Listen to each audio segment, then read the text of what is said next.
In the world of design, there's a rule called form follows function. It means a thing should look like what it does.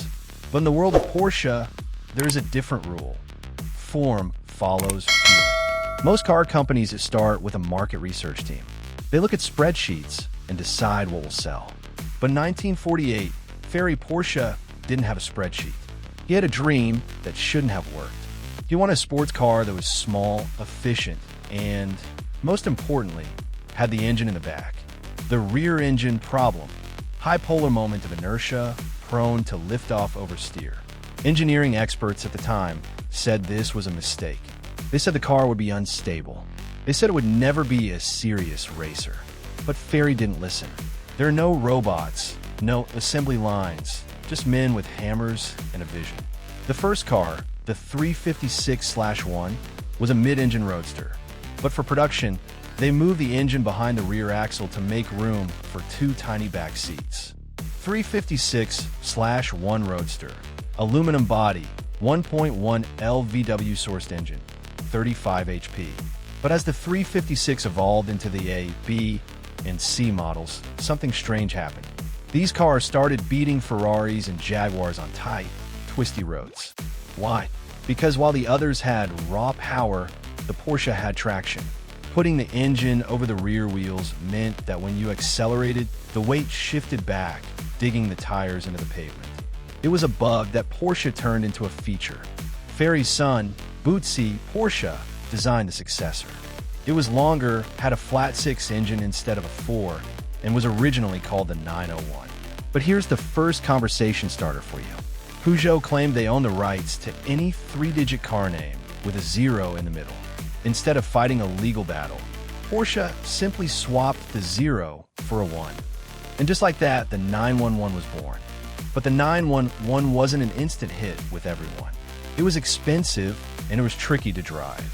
If you went into a corner too fast and panicked, the car would try to lead with its tail. It earned names like the Widowmaker. But to the young car enthusiasts of the 60s and 70s, this wasn't a flaw. It was a challenge. Driving a 911 became a badge of skill. You didn't just drive it, you managed its weight. This is where the Porsche cult truly began. It wasn't about ease, it was about the connection. They built the 928. It had a V8 in the front, luxury interior, and a futuristic design. It was even named European Car of the Year. They intended for the 928 to replace the 911. On paper, the 928 was a better car. It was more stable, more powerful, and more comfortable. But the fans hated the idea of it replacing the 911. They didn't want better. They wanted Porsche. This led to a decade of internal civil war at the company. On one side, the engineers trying to build the perfect front-engine car, the 944 and 928. On the other, the purists keeping the 911 on life support. Eventually, the 9111. Not because it was technologically superior, but because it had this soul. In the 1980s, the supercar war reached a boiling point. Ferrari built the F40, a raw, terrifying go-kart with a twin-turbo V8. It was the ultimate analog machine. Porsche responded with a 959, and the two couldn't have been more different. While the Ferrari was a hammer, the 959 was a computer. 959 innovation, sequential turbos, active suspension, and an intelligent AWD system that could shift power between wheels automatically. The 959 was so advanced that it felt like it was from the year 2020. It won the Paris-Dakar Rally, a grueling race through the desert, and then drove home on the highway with the air conditioning on. This car set the blueprint for every modern supercar we see today.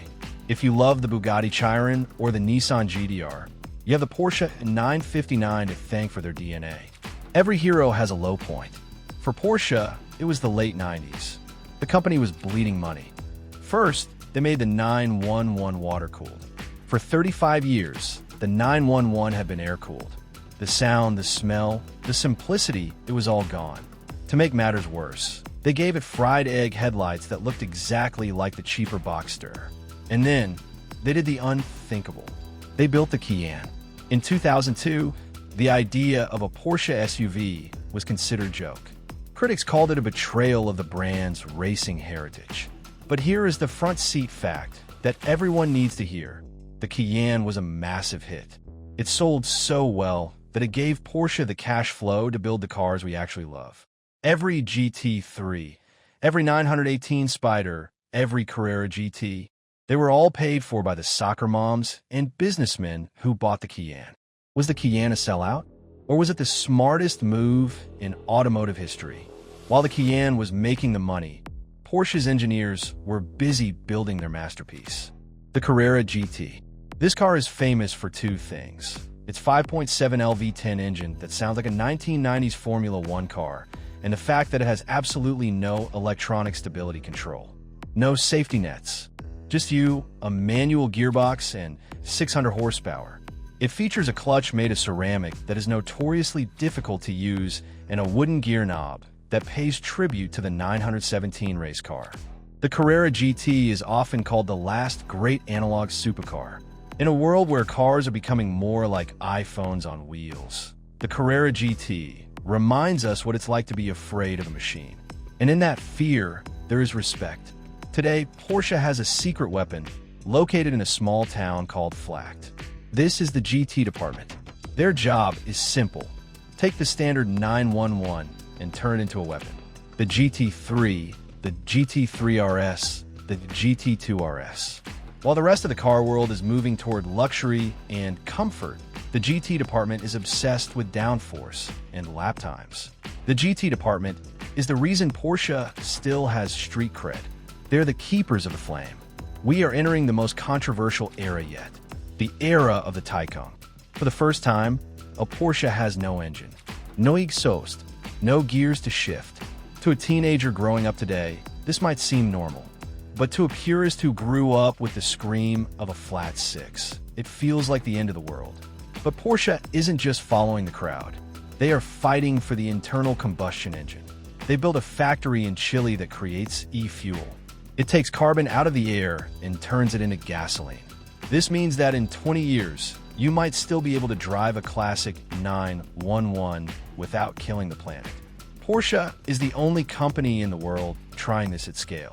They aren't just building cars. They're trying to save the concept of the car. The story of Porsche is a story of balance. It's the fast-paced thrill of the track mixed with the calming reliability of a daily driver. We've covered 75 years of history. Now I want to hear from you.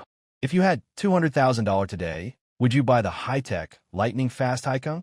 Or would you find a classic, air-cooled 911 and deal with the Widowmaker personality? Let's talk in the comments. And if you enjoyed this deep dive, hit that subscribe button. We've got plenty more stories where storytelling takes the driving seat.